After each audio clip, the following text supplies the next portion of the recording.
Welcome to the Black Paper. My name is Ndukwe Onoha. And I'm Cheta Wanze. Shata, it's been a depressing time. You I don't don't. want to. It's depressing, annoying. A much younger me would have been excited, but I have kids now, and I cannot help but wonder what kind of world are they going to grow up in and become adults in. And that's a very poignant angle because it's not just the kind of world that they're growing up to, but then when you look at the reason we give ourselves for leaving our home country to come here, and we managed to convince ourselves we're doing this for the children. Now we're here and we're wondering what gift are we handing over to them. But not to jump the gun, and I don't even know. I mean, this is one of those times I just thought, do I even want to do this? It's been a mad It, it's it, been it, a it, mad week, a mad yeah, few days. it's been hard dragging ourselves about. Yeah. For context, we normally record this on Sunday evening, Mm, but today we're recording this on Wednesday because of the nature of the work I do. Because of the nature of we have been as in it's been mad busy because of what has been happening in the mm, Middle East. Because essentially it's going to have, there's no sugarcoating it. What's happening in the Middle East is going to have a serious effect on everybody. And so those of us in Europe are going to feel it. In short, gas prices in continental Europe are already on the rise. mm, Um, there's a bit of, if you can call it, luck that that winter is basically at an end. But does it change much? I don't know.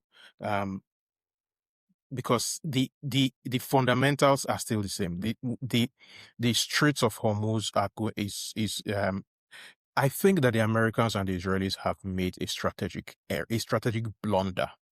They are going to win a dazzling tactical victory in the short term, but in these things, it's not. Think about what's happened with Iraq 20 years ago.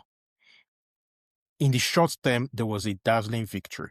Now, Europe is is highly vulnerable to this.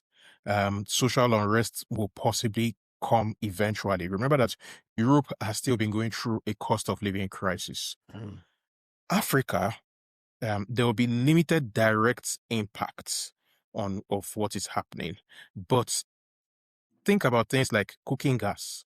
Most people in our part of the world buy cooking gas from in cylinders. It's not piped. A lot of mm, that cooking gas. So, for example, Nigeria is usually described as a a gas kingdom floating with some oil, mm, with a little bit of oil. That's a little bit of oil floating in a gas sea, but we haven't developed our gas capabilities. And one of the reasons we haven't developed it is because of the fact that we are largely seen as unreliable. So we still import a lot of the gas that we use. mm, It's going to be a mess. And then you think of the second order and the third order effects of this. I think for me, the scariest part is the death of diplomacy. And I wrote an article about it that has been published in a few Nigerian papers. The death of diplomacy, because think about it. You can say whatever you want about the Iranian regime. I mean, these were not pussycats. They yeah. were really nasty guys. But something that underpins the period that we're coming out of, the period called the long peace, um, is that diplomacy. You talked to settle problems. Now, what we have is a situation where people have now ended up using diplomacy as a trap to get their enemies in location and then do a strike. as we used to say in Nigeria, first to do, the pain. Other people will be watching and they will learn lessons. Mhm. And some people will carry this thing further. They will know how to do it even better than the Israelis and the Americans. And I want, as in, I mean, what kind sorry. of world is that? I mean, when you think about it, people are already making the argument that Iran, and it looks like we've just delved into this topic. People are already saying that Iran has already learned from the mistakes of other wars in the Middle East by, rather than say, good, okay, America and Israel went against or struck us first, rather than try to strike America and Israel directly, they are now dragging other countries by striking their air, their bases. So America's bases in, in the UAE, in other places in the region. So it just now it's like, hang on, this isn't how we normally play. Why are you striking our bases now? But in so doing, they've shown a capacity to think outside of the normal It, warfare box. yeah, because it's asymmetric. The Iranians are realists. They know that's in a pound for pound fight against the United States and Israel, they will definitely lose. Mm. So they're not. Let's start with a fundamental. Bahrain hosts the U.S. Fifth Fleet. The Qatar hosts the Udeid Air Base, which is the largest air base in the Middle East. These are American assets, so America could easily sit in those places and pick them out. What the Iranians have done by attacking those places is basically push out American assets, so that the Americans are forced to use long range assets to come at them, which raises the cost for the Americans. So Yeah, I that's was. so yeah. So from a strategic point of view, that's brilliant strategy. Mm. Secondly, they are sending a message to, and you can see the noises coming from various parts of the Middle East. The Americans are putting in a lot to defend Israel, but are, quote unquote, leaving these other countries exposed to Iranian attack. So the the not necessarily the leaders of those countries, but people at the third and fourth levels are asking the questions: why are we American allies if, when we are under attack, America will not step up for us? So those questions are actually being asked, and it's not a stretch to imagine that there will be a serious reevaluation after the immediate fighting is done and dusted, because this war is going to drag out. There may be a very hot phase initially, and then it might settle down into a sort of phony war phase afterwards. But the undercurrent is going to be there for a long time to come. In short, from my point of view, as far as I can see, as far as my eye can see, that undercurrent is going to be there. I watched a horrifying video the other day. A former Israeli Prime Minister, Naftali Bennett, saying very clearly that the next attack is going to be It's Turkey. Turkey. I Turkey, mean, yeah. and Yeah. when you think about that, he's right in one sense, because the Americans are, at least for now, are committed to not putting boots on the ground. And I mean, one of the basic things that we were taught in our international security and strategy class when I was a student was the ultimate arbiter of force, the ultimate show of force is a man on the ground with a gun. You can bomb from the air all you want, but it will not achieve any objectives. And the best example we can give is Libya. Mm. Libya, Gaddafi was removed essentially from the air. And then the Americans walked away, or well, not just the Americans, the West walked away after achieving that. But what was the effect? We are still feeling those effects in places like across the Sahel, in Mm. places like Nigeria till today. There's a reason why Boko Haram, for example, in Nigeria, suddenly became armed to the teeth after 2012. Boko Haram was largely an insurgency that was restricted to one corner of northeastern Nigeria, doing a few IEDs and all of that. But after the collapse of Gaddafi and all of those stores of weapons were set loose, they tooled up. The Iranian regime is also armed. At least it's armed so it's armed, and as they are showing, it's armed enough to be a threat to its neighbors. It's armed enough to be a nuisance in the Strait of Hormuz. So what this means is that insurance premiums will go up. And don't forget that 20% of global oil passes through the Straits of Hormuz. A very good percentage of global gas also passes through the Straits of Hormuz. All and of those about things. So 70% of China's oil imports. well, the Chinese Or have, thereabout. yeah, so again, from a point of view of, so consider this, and so here I'm going to basically quote the Metternich's own theory, which was taken forward by Morgenthau, and which John Mearsheimer is a great proponent of. The international system allows for 3 great powers at any given point in time. But of those 3 great powers, there will be 2 who will be pair competitors and 1 who will be like the spare wheel. So the winner in that competition is the one who can get the spare wheel to their side of the equation. This is the reason why in the 60s and 70s, Henry Kissinger spent a lot of energy, and Henry Kissinger was a student of Morgenthau. He spent a lot of energy cleaving China away, because at the time, the 2 pair competitors were the Soviet Union and the United States. After the revolution in China in 1949,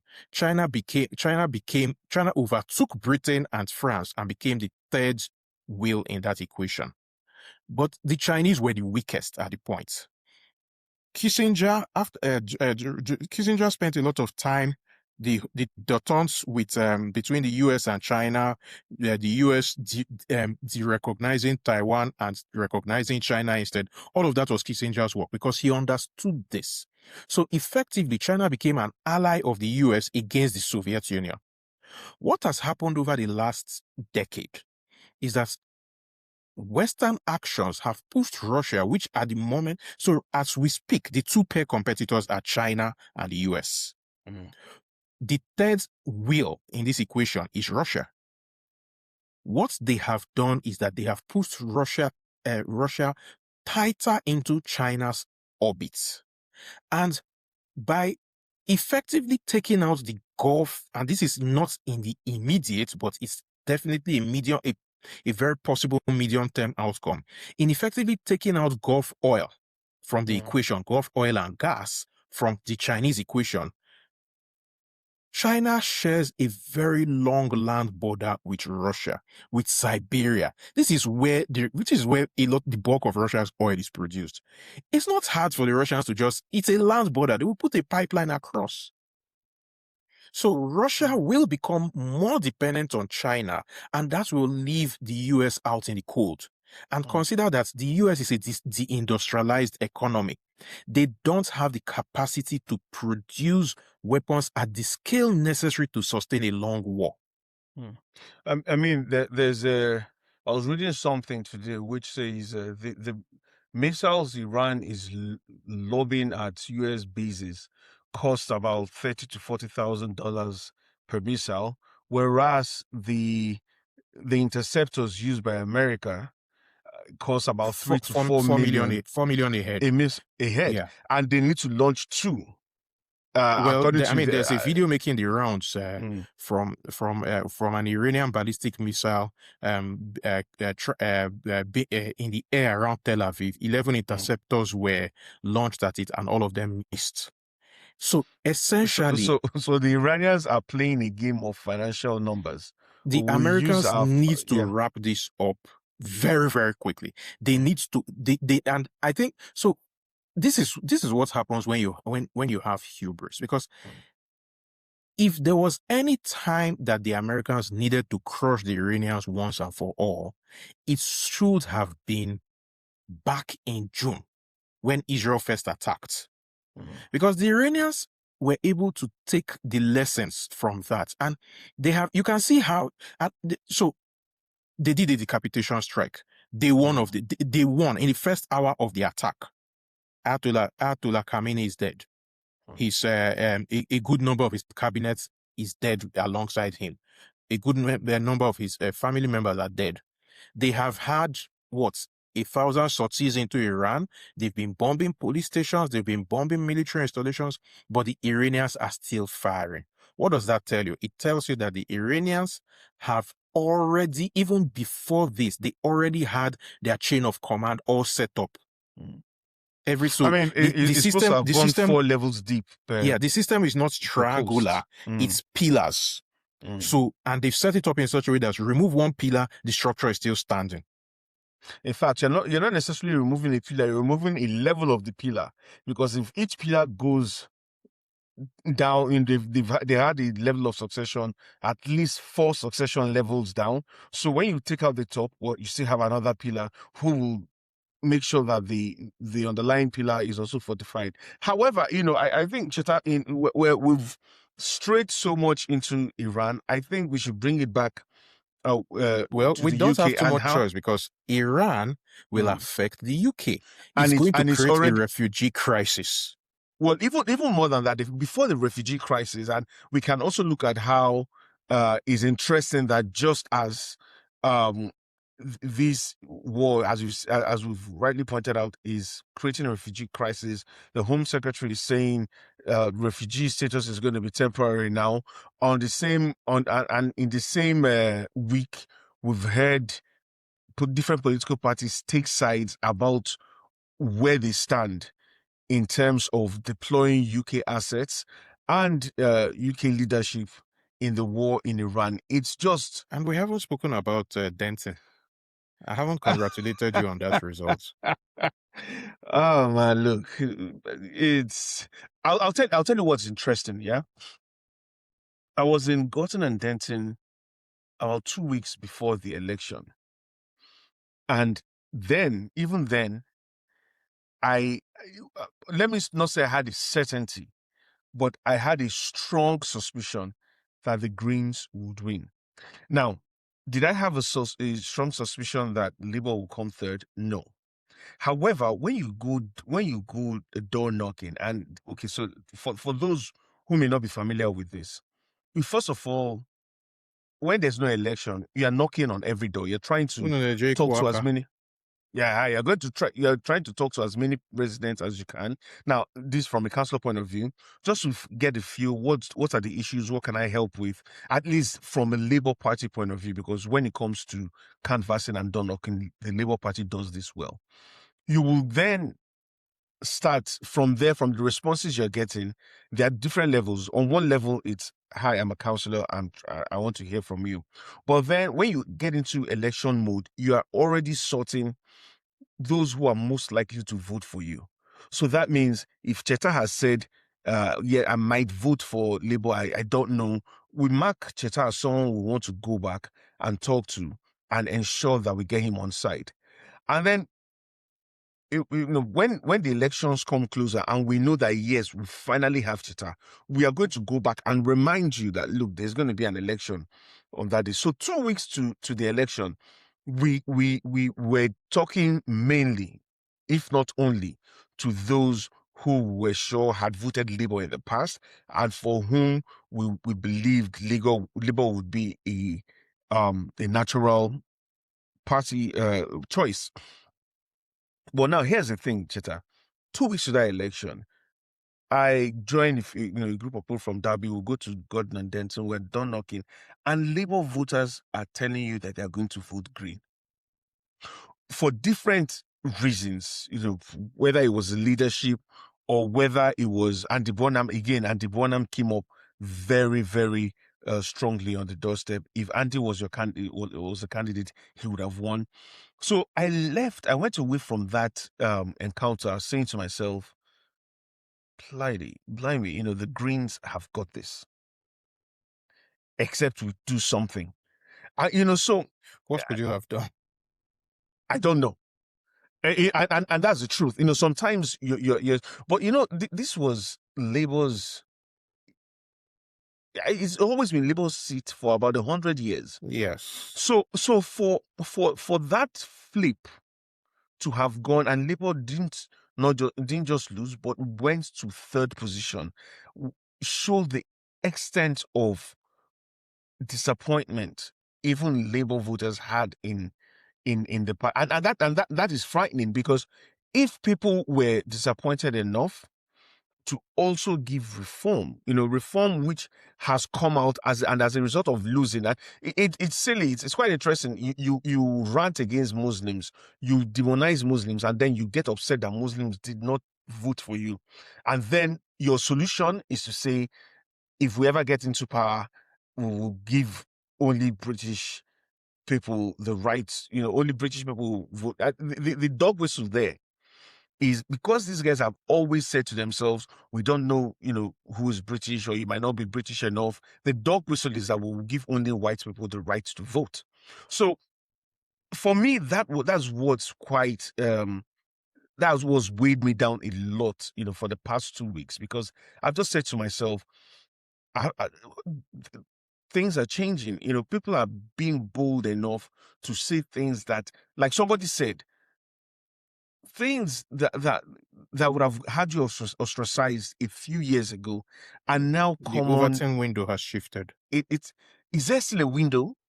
Yes, there's always an Overton window, but the question is what part of the What spectrum is the window? is it on? Yeah. So I think I think you are putting too much stock on reform coming second. They were always going to come second.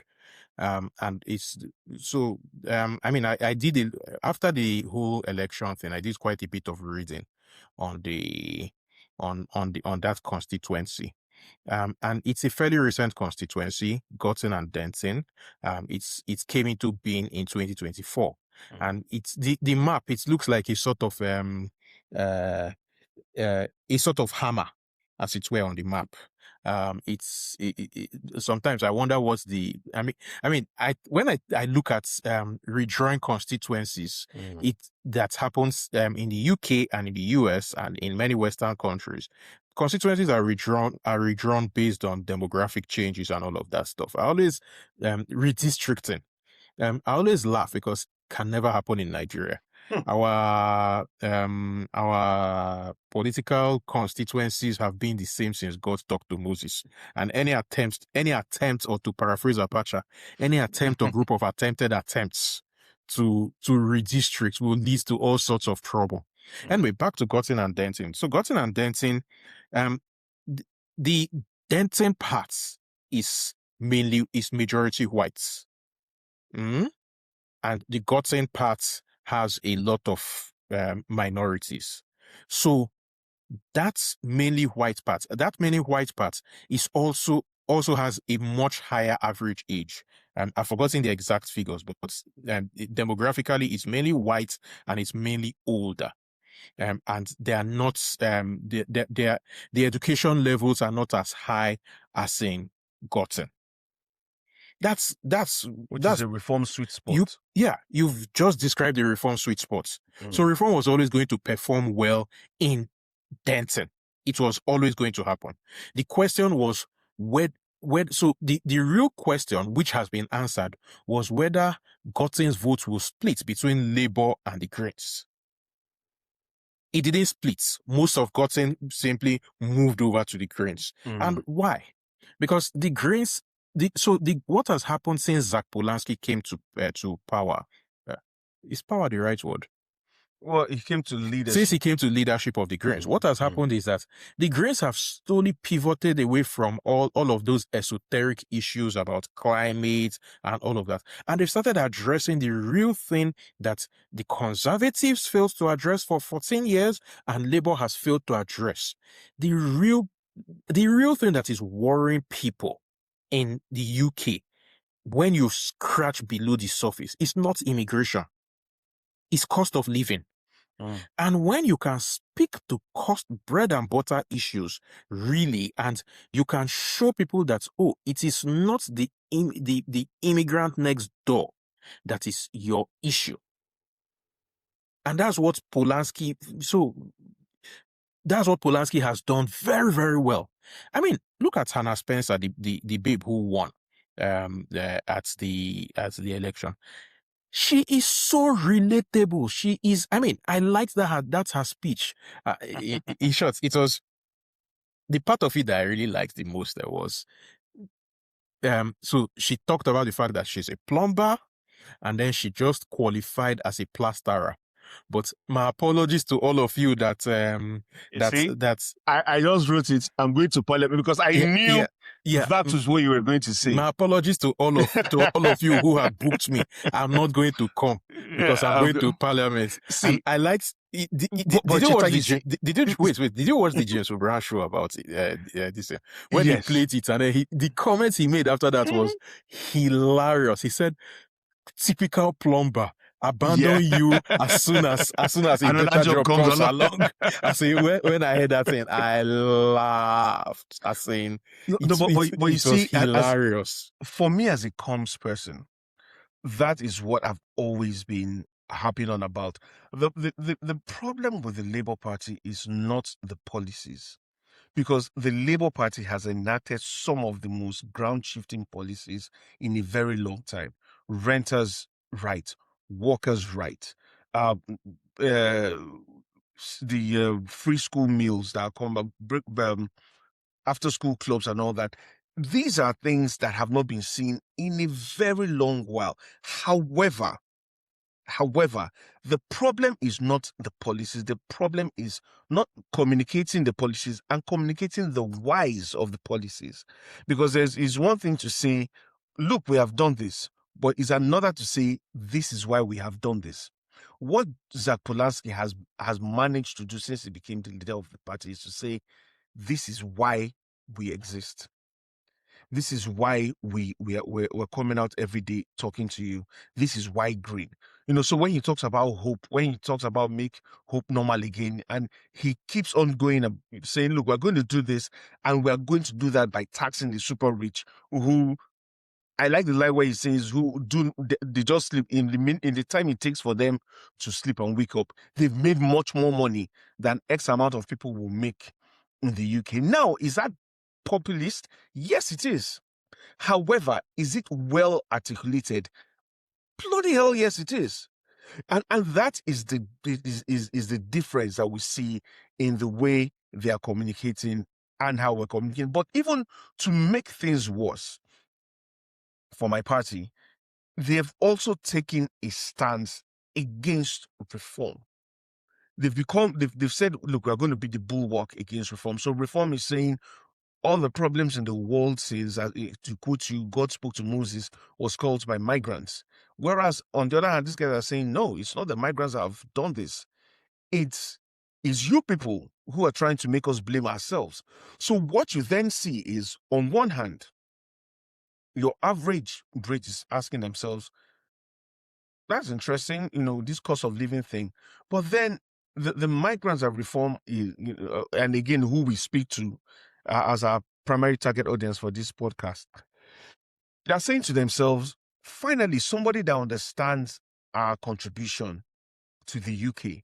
So it was not a surprise when going to Gotten and Denton, speaking primarily to a part, where there were a lot of migrants. These are people who have sat down and they've said to themselves, we are going to vote for the party that doesn't scapegoat us, that doesn't platform us for abuse. And that is why, frankly, when I look at things like, um on one hand, reform saying, "Oh, we're not going to allow people from the Commonwealth to vote," or then when you see Mahmoud saying, "Oh, you know what? Sort whatever you guys are saying, I'm going to go harder and faster on this uh immigration reforms." I'm just saying to myself, why on earth are you focusing on? Are you falling into this trap that has been set by reform?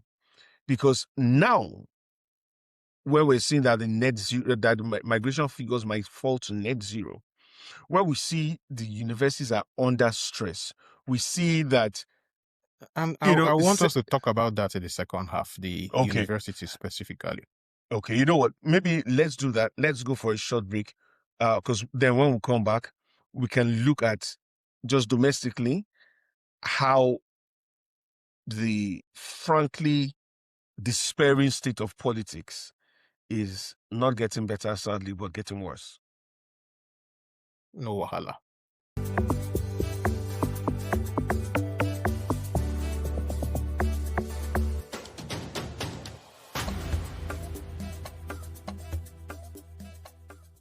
Welcome back to the Black Paper. My name is Ndukwe Onoha. And I'm Chetawanze.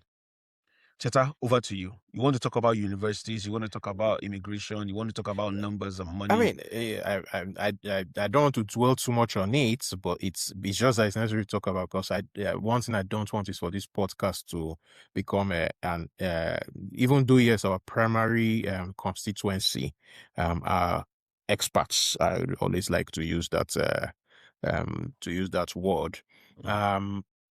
It's important to point out the damage that the fall in immigration numbers is doing. Employers are warning of crisis in social care in the NHS, and we have a report. We saw a report, I think it was Tuesday last week, that said that 50 universities are in distress now because the number of international students has collapsed.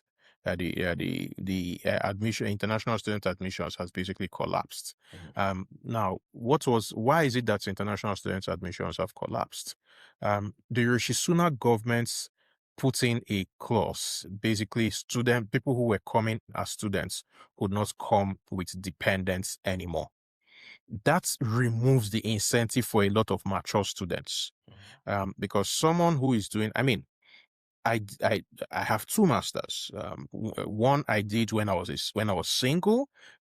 Both of them in the UK.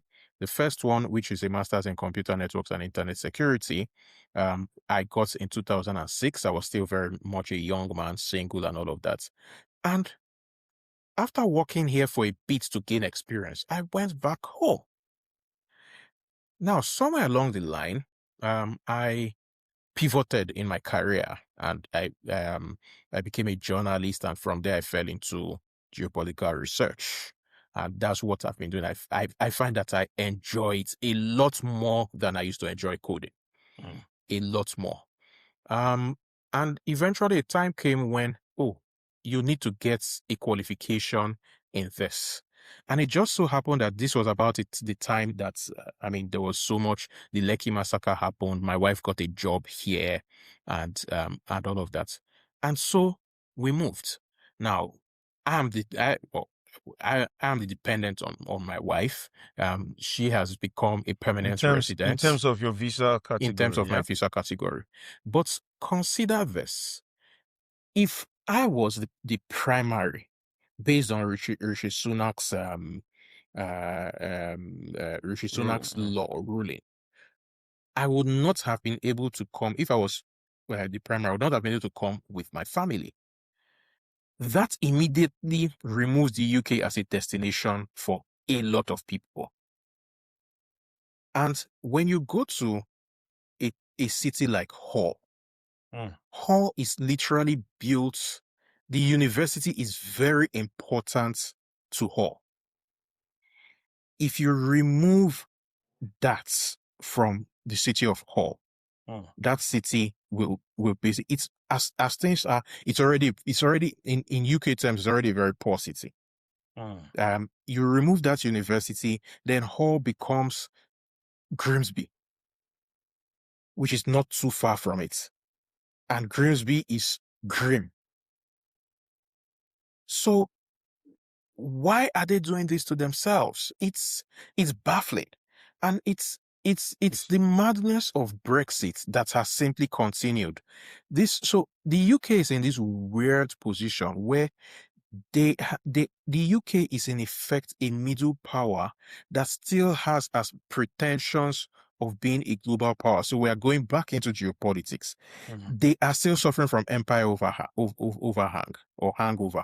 They've not accepted the fact that whereas they were once a global power dictating things to people all over the world, they are now in reality a middle power, and their best bet is to be more welcoming to people who can help them in demographic areas to take care of, for a start, their aging population.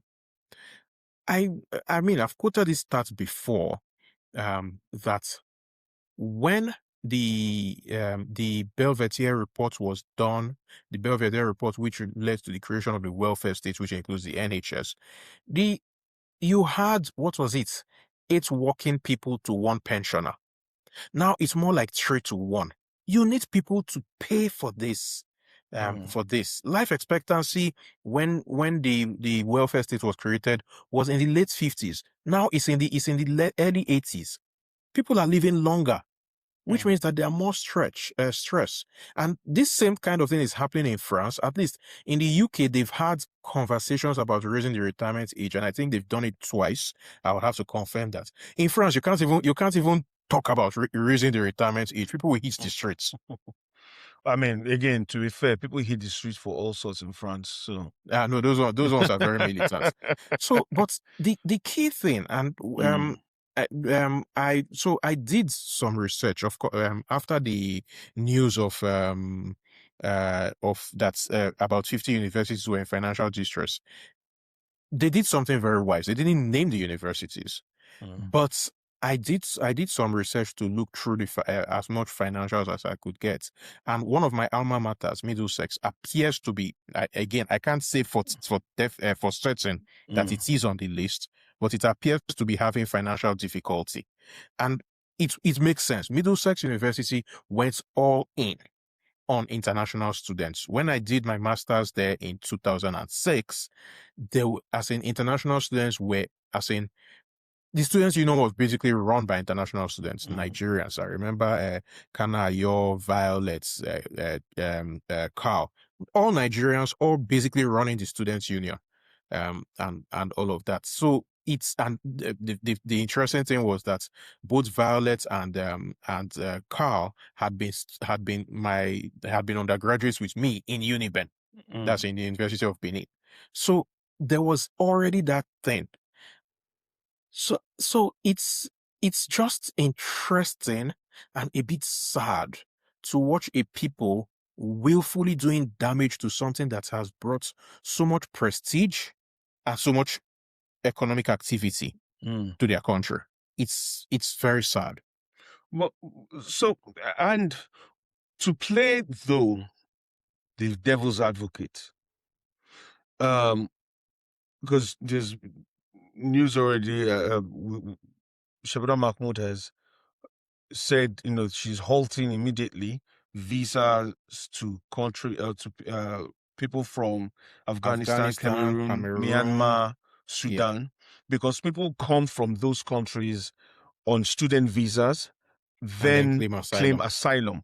So the question is, or if you take our argument, people abuse these routes.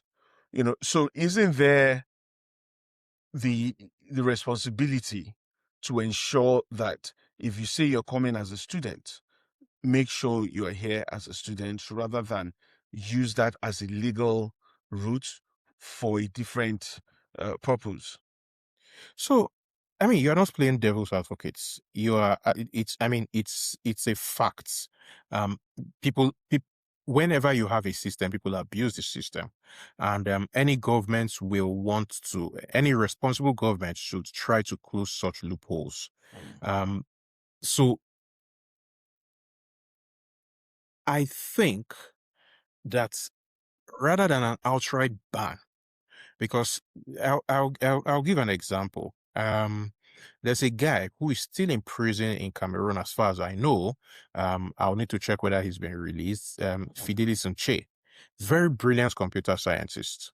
He's from the Ambazonia region of Cameroon, so he was arrested mm, when the as things go in that part of the world.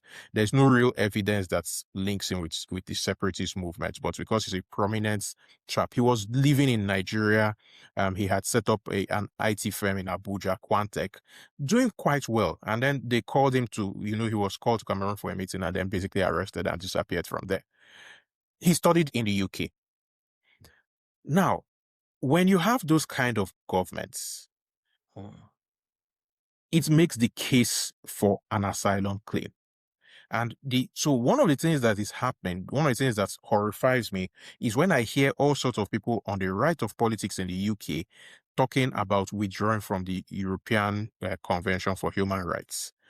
But the what's the unsaid thing, and this brings us back to Mark Carney's speech at Davos, is all of these conventions, all of these laws were written at a time, they were written with the global north in mind.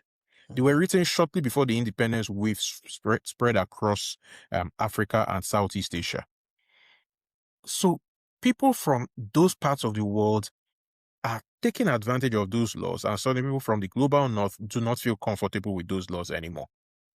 But it doesn't change the reality of demography and basically the rate of change in the human condition. These things are facts that will not change. So you need you need better ways to deal with it than trying to raise the drawbridge. As an example, if I were Shabana Mahmood, what I would be saying in this case is, okay, let us change the guidelines. If you were wealthy enough, if you were able to raise the money, and it's not an insignificant amount of money, To come as a if you were able student. to raise the money to come as a student, then right from the get-go, your visa should not be convertible to asylum. If you want to claim asylum after coming as a student, the bar should be very high. But one thing that I know is doing things in a blanket manner almost always never works. Mhm. I mean, when you would look at it, it's quite interesting that these four countries have been chosen, and because people are claiming asylum after having come as students. Because what it says to me is that perhaps the it's not as easy on one hand to claim asylum from these countries, but two, the second thing, which again you need to be in it to understand, I think, is that because these you have to claim asylum or your paperwork is processed initially in the countries where you are. People, by claiming asylum in those countries, are putting themselves at risk because suddenly the guy who, because best believe it, there are there are eyes of the government watching you everywhere. So they're like, oh, so you want to run, right? You want to run, you will disappear because Afghanistan, Cameroon, Myanmar, Sudan, as of now, have one form of conflict or the other going on. So genuinely, there's a need for people to, or there's that evidence that people are actually fleeing from war zones. But Which brings us back to the question of these countries in the West who for a long time have positioned themselves as champions of human rights are suddenly withdrawing from those human rights when it's no longer politically convenient. That in itself raises a lot of questions. so I guess the question is what's to be done because if you're Sudanese, for instance, and you've seen your country go from fighting south and north and south, and then now north is fighting itself, south is fighting itself. You wake up one day, the UK is your ally. You wake up the next day, perhaps it's China, and then you don't even know where you are anymore. If you're in Afghanistan, It's more Saudi Arabia, the so UAE, Egypt who are using Sudan as a as playground right as now. a playground. And then if you're in Afghanistan, one day you wake up and you're helping the British and the West to interpret or help them to translate documents, and then the next day they're pulling out and you have nowhere to go. So on one hand you have the Taliban And and certain death. unreported is that Afghanistan and Pakistan are actually fighting a war now. They started 2 days before Israel and the US Where's attacked that? Iran. Where's that? The Trump? He's solved like 8 wars. He should He's go and help busy. them. He should go and help them. But the thing is, so when you see cases of genuine, I don't. because what people again, I think is that ignorance of the facts. When people say, "Oh, why can't they process these documents where they are?" It's not always these document processing facilities are not staffed entirely by British nationals. You need to go through layers of your own country, fellow nationals, who you don't know if they are reporting on you, if they are spying on you. And I'm not saying that, these visa processing centers are areas of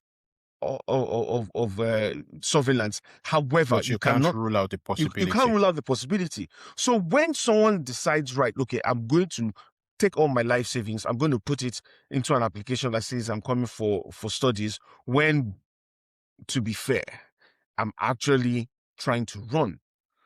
So the question then becomes, going back now to where we started, Cheta, when it comes to geopolitics, do you just rock into a country, drop a few bombs, say take over your government, and if it doesn't work, tough. You can't come here you can't seek asylum in our own part of the world. If we turn a blind eye when leaders are running for the 10th term, because they are allies of the West. And I've heard that word allies bandied around so much. I'm tired of hearing it. But when leaders are driving their countries into desperation because somehow they've made themselves your allies, and there are people who can't fight back because either there's no will, or in the case of Nigeria, as we saw in October 2020, there's a will, but then the army opens fire on you, and people are saying, you know what, I'm done. I'm going to pack my family and leave. Then when you come here, suddenly you're told, you know what, this is not good enough. Whereas you used to be the policeman of the world, who would put, to The some extent, self-imposed this lever, policeman. self-imposed, who would at some point in time have put our leaders in check. Now you're like, you know what, I don't care, but stay there, fight. Don't come here. We don't want you. I know I'm ranting, but it's been that it's been that type of week. Well, I mean, it's, I don't even know um what to say, because it's just what it is. It's completely ironic that, so as an example, and however way you want to look at it, at least for now, the jury is still out on whether he will crack, but at least for now, Keir Starmer has done the has taken the right stand in this Iran versus the US and Israel, or do I say the US and Israel versus Iran? The war is patently illegal, and it's opens so many Pandora's boxes, not just one. So the UK should not get involved except in a defensive sense. Ergo, the UK has a base in Cyprus. Why it should have a base in Cyprus is another discussion entirely. But since there have been drone attacks on that base in Cyprus, the UK has a right to defend that base in Cyprus. So that stand is the proper stand. Is the right stand, yeah. Is the right stand. Sorry, Cesar, before you go, Yeah. he has shown himself to be statesmanly.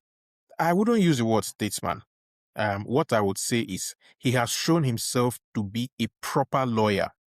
He understands the importance of legality. But when you also look at statesman is over. Let's the jury is still out. But when you see the arguments in the Commons of people like Kemi and Farage saying, "Oh, our allies called, so we should have just jumped and said how high." Please, let's not pollute this discussion with people who are out of their depth geopolitically. Wait, I'm sorry. Are you saying that Kemi Badenoch and Nigel Farage are out of their depth? Yes, they are. In terms of the geopolitics, they are completely out of their depth. This is a country that, as in the minimum standard that any politician from the British Isles should be looking at right now is Iraq.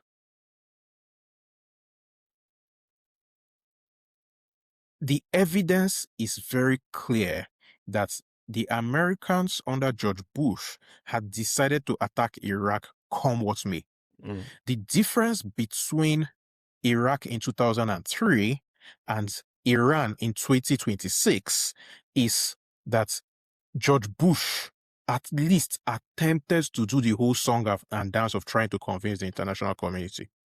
Trump basically went, man, fuck it, I'm going, and whatever, I am doing it. You understand? And also because he knew in some case that, or rather, he had convinced himself that once we go out there, every other person, because again, for the past how many months they've been kissing his ass, so he just He, thought we're going to bomb them and he, everyone will he, say yes, let's go. he was on a sugar high, as Mm, it were. I mean, in the last since he came to office, Trump has had bombs dropped in various places, parts of the Caribbean, in Iran in June, mm, in Nigeria. They kidnapped the president of Venezuela, and nothing happened. As in, he basically got his way. mm, He was on a dopamine high. He felt he could do whatever he liked.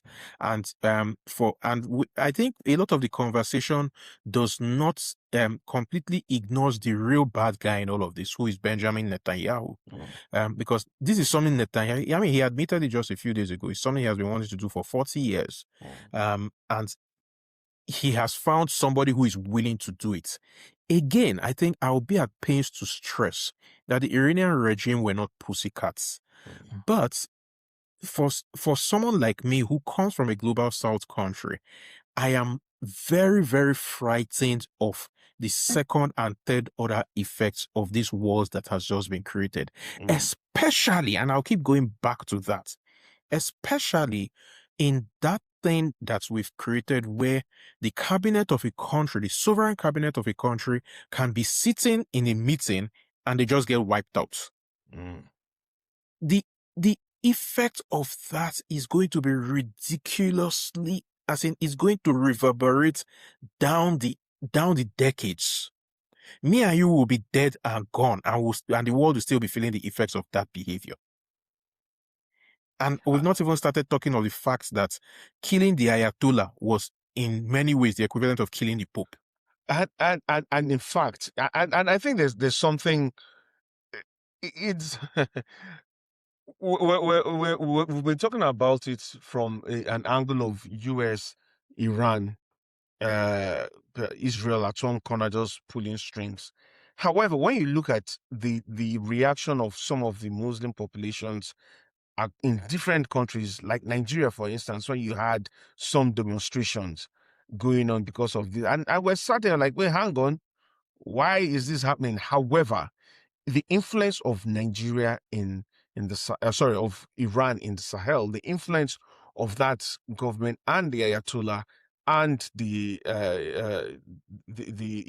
Revolutionary Guards in the different skirmishes that have been happening in and around some of those countries is going to mean that there'll be a lot more people knocking on a lot more doors saying, "Let us in." So it's just a conflict that was needless, that was not thought through, and will affect even us here, because what you're also going to see is that there are going to be populations, whether we like it or not, there will be people in the UK who will then, and I think that's also part of what, whether they want to say it or not, what case someone was looking at, and people who are going to say, you know what has this Sorry government to done? interrupt you. There's supposed to be a vigil, I think, in Manchester this evening. Bear in mind, we're recording on Wednesday evening. There's supposed to be a vigil in Manchester in memory of the Ayatollah.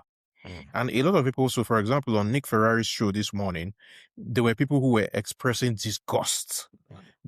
And I felt that in all of that discourse, yes, he was the leader of a nation state, but he was also a religious leader.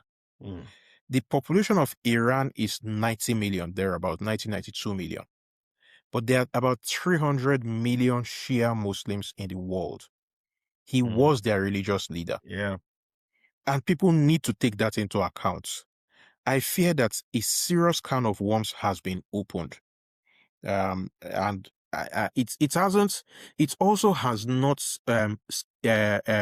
skipped me that there are quite a number of Sunnis who are, I mean, you see it in, for example, I tend to, again, the usual thing, I try to watch news from all sorts of sources, and you see it in in some of the coverage from Saudi Arabia.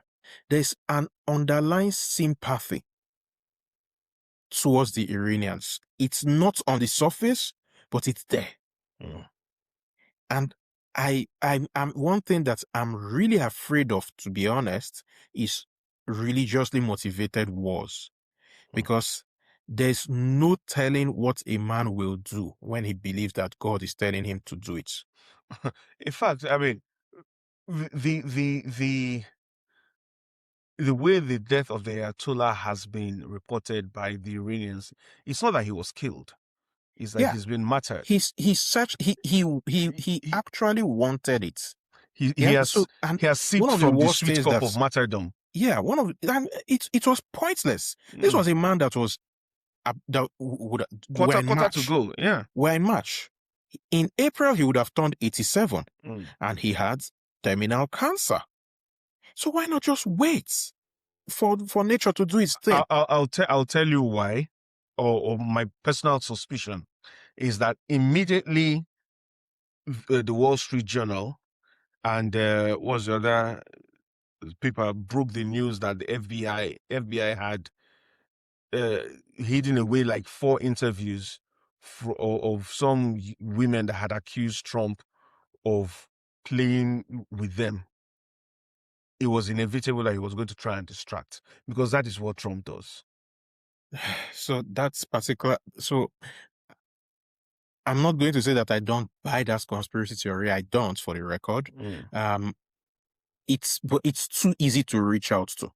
But that's the thing. But again, when you look at Trump's patterns of distracting, of just throwing, as I say, throwing shit at the wall to see what sticks. Because I mean, the guys who are the Gang of Eight, they've come out and they've said, we've looked at all the evidence. There was no evidence that Iran was going to attack America or American interests. They were negotiating. They had reached a part where there was some agreement. So the question has always been, why attack? If you It had, brings if, us it brings us back to where I started, the death of diplomacy. And that, for me, is the ultimate tragedy. and you know what the other ultimate tragedy is, Cheta? We Yeah. have to draw the curtain on this podcast right now. Well, I wouldn't use the word tragedy to describe that, but I mean, time No, passes when no. you're having When I say fun. yeah, we're having fun. So it's a sad thing, that we have to draw that curtain. But and what also just amazes me, we had this long list of things we wanted to talk about, but somehow, isn't that the trick of Trump? Always makes everything about him, so that even when you Well, don't want to talk about him, you still come back to the Trump verse. I've been talking about this all week, and I'm going to talk about it again. So, Daddy Trump. yeah. So, But but I mean, but but anyway, for whatever he's worth, I think what just a final thought. While on one hand, some may argue that this gives Trump a leeway to not talk about Epstein for one hand.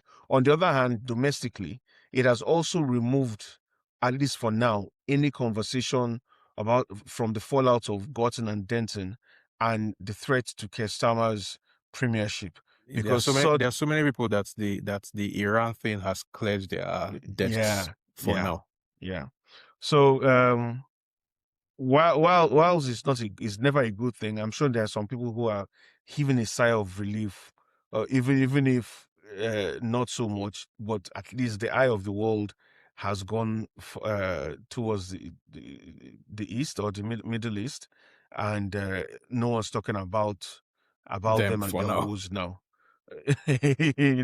So I'm sure, sadly, the but honestly though, or I think it is a sad state of affairs we're in right now, where migrants are being again put in the crosshairs of politics, and we just need to ensure that whatever happens, we remember to stay close as a community. We look out for each other. We help one another because people are going through stuff, and uh, as we say, it takes a village. So be that fellow villager to one another. So my final word would be uh, on AI. Mm, We had, and it was something that it was one of the things that we had slated to talk about. The Alvi Chudari, I think, is the name, uh, Indian descent, who has been arrested twice because of facial recognition mismatches. The AI does not recognize him.